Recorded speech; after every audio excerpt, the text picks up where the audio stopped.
osa 5 ei sitä kytkintä löydy, niin se tulee nyt me pistetään pikku pauselle niinku aina. Joo, ei sitä kytkintä ole vieläkään löytynyt, vaikka mä oon ollut missä. Siellä K-Marketin pihassa etsinyt ja sen selotteita. Tarvitseepas miettiä, mihin se voisi olla. Ai niin, juu, me purettiin se reiskankaa tossa viikko sitten. Mä oon ollut kokonaan pois. No, mitä se nyt selittäis? Mutta niin, mä oon ollut aivan tyhmänä tän 5 ajan. Ja en mä tiedä mikä siinä vaan on, kun mä oon ollut niin tyhmä vanha papparainen tietysti vanha papparainen niin ja tässä se kytkin näyttää olevan vähän jarrua, mutta ei se haittaa, joo. Ei me enää sitä takaisin laiteta. Joo, MR Müller taas kuittoo tässä. Ja nyt tehdään pikku viimeistely. Tän 5 ajan koko päivänä keulittu. Niin mä näytän mitä se tekee tullessaan. Niin tälleen.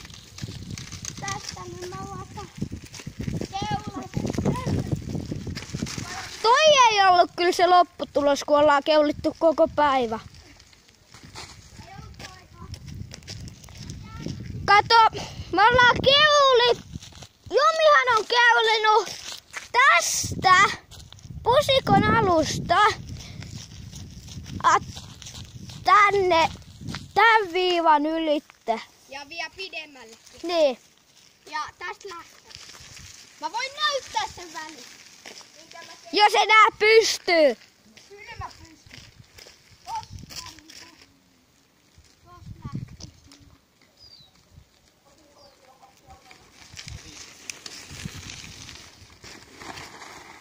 Noin, toi on se oikea lopputulos. Voi mä yrittää vielä pitempään.